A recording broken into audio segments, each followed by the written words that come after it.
Okay, I'll address our next generation lunar retroreflector project and its role in the Artemis 3 mission. The NGLR project plans to deploy 3 NGLRs, which are similar to our Apollo 11 retroreflector array. It will support improved ranging accuracies that are 1 or 2 orders of magnitude better. In the lower right, you see the first NGLR-1 that was delivered to Firefly Aerospace last year for deployment at Mare Crisium this fall. The next slide.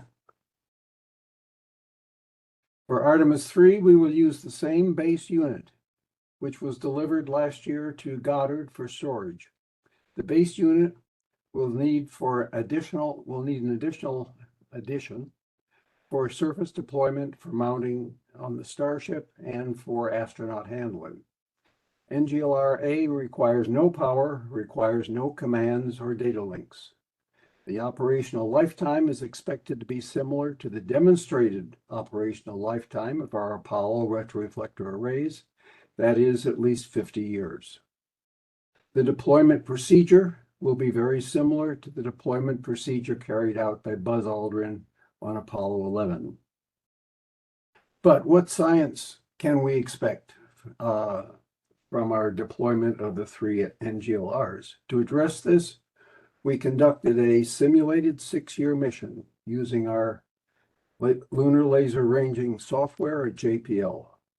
Compared to the accuracy of our current science results, the simulation indicated that the improved range measurement accuracy would result in... Sorry? You have 1 minute.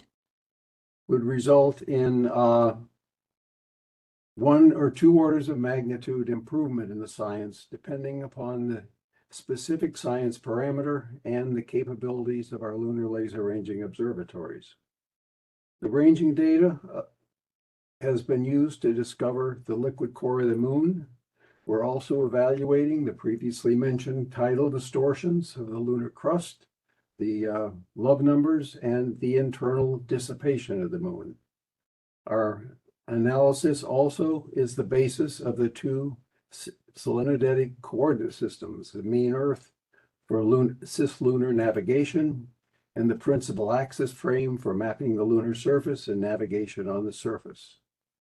Finally, as a final bonus, our current analysis of the ranging data has produced the best tests of general relativity, the best test of the weak equivalence principle, as well as many other results in astrophysics and cosmology.